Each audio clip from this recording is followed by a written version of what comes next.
Hello students, CUET 2022 अब ज़ोरों शोरों से चल रहा होगा क्योंकि आपका टाइम अब नज़दीक आ रहा है एग्ज़ाम देने का। तो फिर आई नो अंडरस्टैंड भी करती हूँ मैं कि आप बहुत तैयारी में लग रहे होंगे, तो हम भी समझते हैं, इसीलिए हम आपके लिए लेके आए हैं आज चैप्टर 3 ह्यूमन रिप्रोडक्शन के प्रैक्टिस क्वेश्चंस। बहुत इंपॉर्टेंट चैप्टर है, तो क्वेश्चंस भी थोड़े से अच्छे क्वालिटी के होंगे। तो देखते हैं इस चैप्टर से किस तरह के क्वेश्चंस आने की पॉसिबिलिटीज़ रखते हैं या कैसे क्वेश्चंस आपको प्रैक्टिस करने चाहिए। So let's start with that. So your first question says clitoris. जो क्लाइटोरिस है ये क्या है, मतलब किस in females is. So clitoris in females is, ये क्या है? Homologous to penis, analogous to penis, functional penis in female and non functional. तो देखो इट्स जस्ट लाइक यहाँ पर बोल सकते हो आप, देखो एनालॉगस तो हो नहीं से रहा, एनालॉगस का मतलब है डिफरेंट स्ट्रक्चर सेम फंक्शन, तो ये थोड़ा सा डाउटफुल है। Functional penis in female, no ऐसा कुछ भी नहीं है। नॉन फंक्शनल तो खैर नहीं है। It should be homologous to penis, और इसका रीज़न ये है कि clitoris is structural and functionally homologous to penis because except that the clitoris does not contain urethra and plays no role in urination। तो ये ध्यान रखना है आपको, ठीक है। So this is it। Next, prostate gland is present। prostate gland जो mails में होते हैं वो कहाँ प्रेजेंट होते हैं? ऑन यूरेटर तो बच्चों नहीं होता है, बिकॉज यूरेटर तो यूं करके किडनी से ऐसे निकल रहा होता है। यहाँ प्रेजेंट होता है? नो। ऑन किडनी तो बिल्कुल नहीं। एड्रिनल ग्लैंड होता है। ऑन टेस्टिस, टेस्टिस के ऊपर भी नहीं होता है। टेस्टिस के ऊपर कैसे ही होगा, ठीक है। तो टेस्टिस के ऊपर भी नहीं होगा, तो it should be around urethra, ठीक है। So this is it. Prostate is located just below the bladder, ये आपका आंसर होगा। रीजन कि just below the bladder and in front of the rectum. So it is about size walnut size का होता है and surrounds the urethra.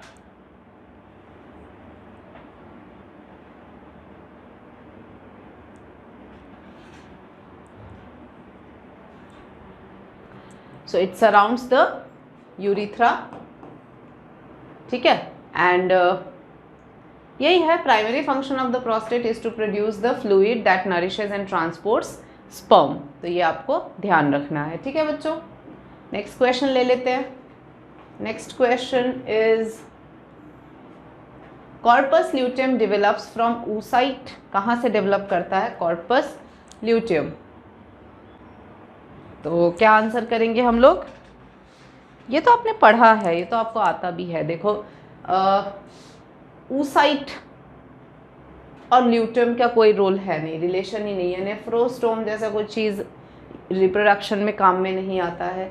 None of the above हो नहीं सकता क्योंकि आंसर है रप्चर्ड ग्राफिन फॉलिकल। तो बच्चों हम जानते हैं कि जो रप्चर्ड ग्राफिन फॉलिकल होते हैं they transform into corpus luteum later on. जब एक बार ओव्यूलेशन हो गया तो ग्राफिन फॉलिकल से यहाँ से क्या निकल जाते हैं? ओवा निकल जाते हैं। तो जब ये ओवा निकल जाते हैं तो पीछे से ये जो रप्चर्ड ग्राफिन फॉलिकल है ये ट्रांसफॉर्म हो जाता है कॉर्पस ल्यूटियम में, और कॉर्पस ल्यूटियम में ट्रांसफॉर्म होने के बाद में ये अपना फर्दर काम करते हैं। तो answer should be ruptured graafian follicle, याद रखेंगे हम लोग। And next question is select the feature of human female. इसमें से कौन सा फीमेल का फीचर है? Well developed mammary glands, yes ये तो समझ में ही आता है पहली बार। High pitched voice, yes. Strong muscles होते हैं क्या फीमेल के? नहीं लग रहे, ये नहीं है। तो answer should be both A and B, ठीक है। तो this is your answer here.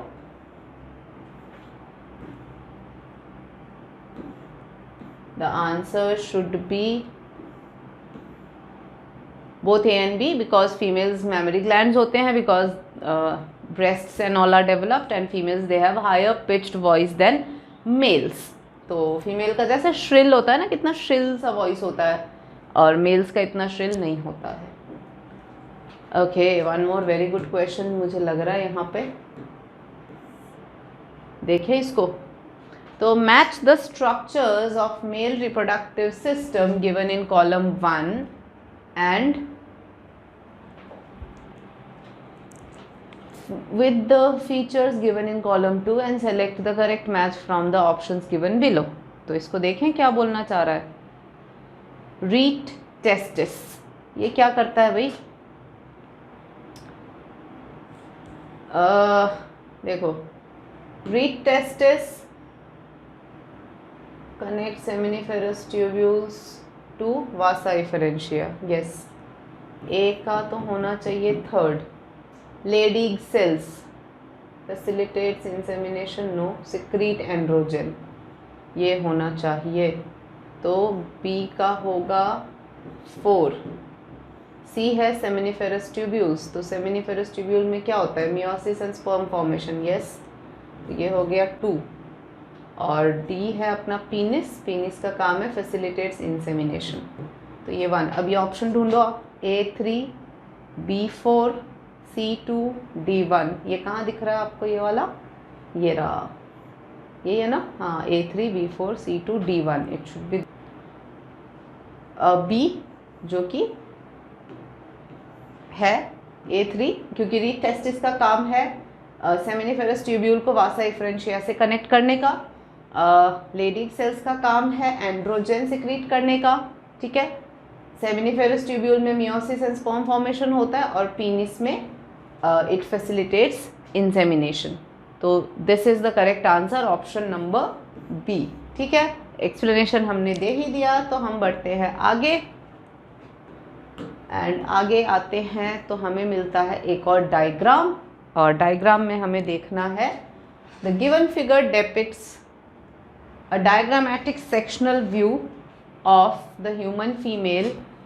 Select the option with correctly identified parts. Correctly identified parts क्या क्या है? बहुत सारे पार्ट्स हैं भाई यहाँ, तो अपने को यहाँ पे क्या देखना है? इतने सारे पार्ट्स को सॉल्व करना है, ओहो। चलो करते हैं। ए तो हो गया हमारा, इट शुड बी यूट्रस का बॉडी। बी हो गया हमारा, दिस इज इनफंडी, डी इज इनफंडिब्यूलम। अब ढूंढो भाई, टाइम लगने वाला क्वेश्चन है। सी है एम्प्यूला, ठीक है। एल हमारा, बी है हमारा ईस्थमस, देन ई है हमारा फिम्ब्रे। सारे सॉल्व करने पड़ेंगे बच्चों। देन एफ है हमारा ओवरी, और क्या है? L endometrium,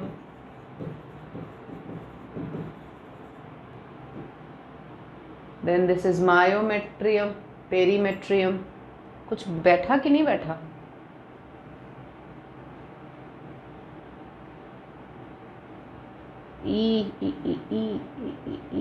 this is birth canal, cervical, H cervical canal, L endometrium, C ampulla. ये बैठ गया ना, ये आ गया, वाह मिल गया। देखो ये एंडोमेट्रियम, एल मैंने लिख रखा है, ये रहा। एच सर्वाइकल कैनाल आ गया, और सी एम्प्यूला आ गया। तो ये बैठ गया अपना 3 करेक्ट वाला। ई इनफंडिबुलम हो नहीं सकता, देखो ए ओवरी हो नहीं सकता बिकॉज ओवरी ये है, तो ए गलत है। जी वेजाइना नहीं हो सकता बिकॉज ये सर्विक्स एरिया है, वेजाइना नीचे आएगा, तो ये गलत है। डी फिम्ब्रे भी नहीं है, ये इनफंडिबुलम है, ये गलत हो गया। अच्छा यहाँ बी इस्थमस, ये ठीक है। आई वेजाइना ये भी ठीक है, बट एफ पेरीमेट्रियम ये गलत आ गया, तो यहाँ पर ये गलत आ गया। सी तो अपना आंसर है ही करेक्ट, ऐसे दिमाग लगा के करना पड़ेगा बच्चों। ई इनफंडिबुलम गलत है, जे एंडोमेट्रियम गलत है। What is J here? J तो मुझे दिख भी नहीं रहा है, या जे तो है भी नहीं। के मायोमेट्रियम ये ठीक है, बट ये दोनों गलत है। तो सारे सही वाला जो है वो ये है। अब ऐसे क्वेश्चंस में लगेंगे आपको भी टाइम, क्योंकि सॉर्ट आउट करने पड़ेंगे ना कौन कैसा, मतलब क्या पार्ट है। तो इसके लिए देखो रट के जाना ज़रूरी है डायग्राम्स, छोटे से डायग्राम ऐसे अटकाएगा, तो याद रखना आप लोग। नेक्स्ट क्वेश्चन, यहाँ पर भी देखो सी है, यहाँ पे बोल ही रहा है ए यूट्रस है, B C D are parts of oviduct, इसमें एम्पुला इम्पल्ट, and E is finger like called fimbriae, and G is cervix, H is cervical canal, I vagina है बताया था मैंने, जे के एल 3 लेयर्स हो गए, पेरी, मायो और एंडोमेट्रियम, है ना। तो ये इसके फिगर के वो डिटेल्स हैं, ये ऐसे याद रखना है। नेक्स्ट क्वेश्चन, इट सेज, क्या बोल रहा है भाई, egg is liberated from ovary in, कौन से स्टेज पे एग लिबरेट होता है बच्चों?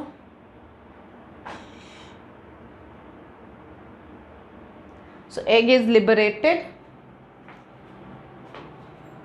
सेकेंडरी oocyte स्टेज, यही आंसर होगा, बिकॉज सेकेंडरी oocyte पे ही तो रिलीज होता है, उसके बाद तो ओवम ही बन जाता है। प्राइमरी oocyte ये सेकेंडरी को करता है। उगोनिया तो बेसिक है, मदर सेल हो गया, मैच्योर ओवम जैसा कोई स्टेज होता नहीं है, तो answer should B secondary oocyte, वही आपके यहाँ पर लिखा हुआ है, ठीक है, that secondary oocyte stage.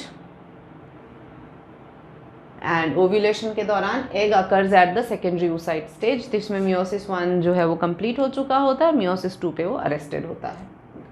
Next, so we have location और and secretion of Leydig cells are level cholesterol, ये ऑप्शन देखो ये भाई गलत है, ओवरी एस्ट्रोजन, लेडिक सेल्स की बात हो रही है तो ये गलत, ये फीमेल में होता है, ये आ गया, क्योंकि पैनक्रियास ग्लूकागॉन तो इंसुलिन से रिलेटेड है, मतलब पैनक्रियास से रिलेटेड, तो ये नहीं होगा। Answer should be testis testosterone, and वही आपके यहाँ एक्सप्लेनेशन में भी लिखा हुआ है that testis testosterone because Leydig cells जो है interstitial cells, they are located adjacent to seminiferous tubule, and important function known to Leydig cell is to produce androgen and testosterone, तो याद रखना आप लोग। Which of the following is primary sex organ, इनमें से primary कौन सा है बच्चों? समझ में आता है, ये तो आसान है बहुत सारा, ये भी पार्ट है, पार्ट है, पार्ट है, testis is the primary sex organ in males, so the testis are the primary sex organ in male reproductive system, and इसका काम है टेस्टोस्टेरॉन और स्पर्म प्रोडक्शन करना, ठीक है। आगे देखते हैं, corpus luteum secretes, corpus luteum क्या सिक्रीट करता है? LH, no, LH is luteinizing hormone, जो कौन सिक्रीट करता है? पिट्यूटरी, ये कौन सिक्रीट करता है? पिट्यूटरी। एस्ट्रोजन कौन सिक्रीट करता है? ओवरी। FSH कौन करता है? पिट्यूटरी। LH और FSH तो वैसे भी गोनाडोट्रोपिन्स हैं, तो progesterone is the hormone secreted by corpus luteum, और कॉर्पस ल्यूटियम जब ग्राफेन फॉलिकल रप्चर हो जाते हैं तब कॉर्पस ल्यूटियम बनते हैं, और कॉर्पस ल्यूटियम सिक्रीट करते हैं प्रोजेस्टेरॉन, ठीक है। तो ऐसा ये ध्यान रखना। तो दिस इज प्रोजेस्टेरॉन कि कॉर्पस ल्यूटियम जो है it secretes large amount of progesterone which is essential for maintenance of endometrium, and such an endometrium is necessary for implantation of the fertilized ovum and other events of pregnancy, ठीक है। Next, spermatozoa are nourished by, कौन nourish करता है? ये भी आपको पता है, आसान सा है क्वेश्चन। इंटरस्टिशियल सेल, ये लेडिक सेल की बात हो रही है, ये एंड्रोजन बनाते हैं, तो नरिशमेंट तो गया काम से। Connective tissue none of the above है नहीं, because Sertoli cell does the job, तो इसीलिए answer should be Sertoli cells, ठीक है। So Sertoli cell provide nourishment to developing sperm, तो ये आपको ध्यान रखना है, they are also called nurse cells. Next क्या बोल रहे हैं भाई? Sperms produce enzymatic substance for dissolving egg membrane called, इनमें से ऐसा कौन सा है जो स्पर्म्स प्रोड्यूस करते हैं? देखो स्पर्म्स की बात हो रही है, तो स्पर्म्स जो है वो हाइलुरोनिडेज प्रोड्यूस करते हैं, ठीक है। एंड्रोजन तो टेस्टिस का काम है, एस्ट्रोजन ओवरी का काम है, एसिड जैसी चीज़ नहीं है, it's enzyme, so hyaluronidase should be the answer. और एक्रोसोम में ये होता है, एक्रोसोम जब स्पर्म्स जब फर्टिलाइज करने जाते हैं ना बच्चों ओवा को, तो ओवा के एग जो होते हैं, तो ओवा के बहुत सारे लेयर्स होते हैं, उनको डिसॉल्व करके अंदर आना होता है, ठीक है। तो वो लेयर डिसॉल्व करते हैं हायालुरोनिडेस एंजाइम, जो कि ब्रेक डाउन करते हैं आउटर मेम्ब्रेन जोना पेल्यूसिडा, और फिर then they enter inside the ova to fertilize the egg, ठीक है। तो ऐसे ही कुछ क्वेश्चंस, ये कुछ सैम्पल क्वेश्चंस थे जो आप अपने CUET के लिए तैयारी कर सकते हो। तो ऐसे क्वेश्चंस को करो बच्चों, जो डायग्राम वाले हमने अभी करे ऐसे क्वेश्चंस ध्यान से करना, because that will take time. देखा हमने यहाँ सॉल्व करा तो टाइम लगा, तो you also take care and ढंग से कर लेना, प्रैक्टिस बहुत अच्छे से सीरियस होके करना, and it will be sorted, ठीक है बच्चों। So take care and a good bye.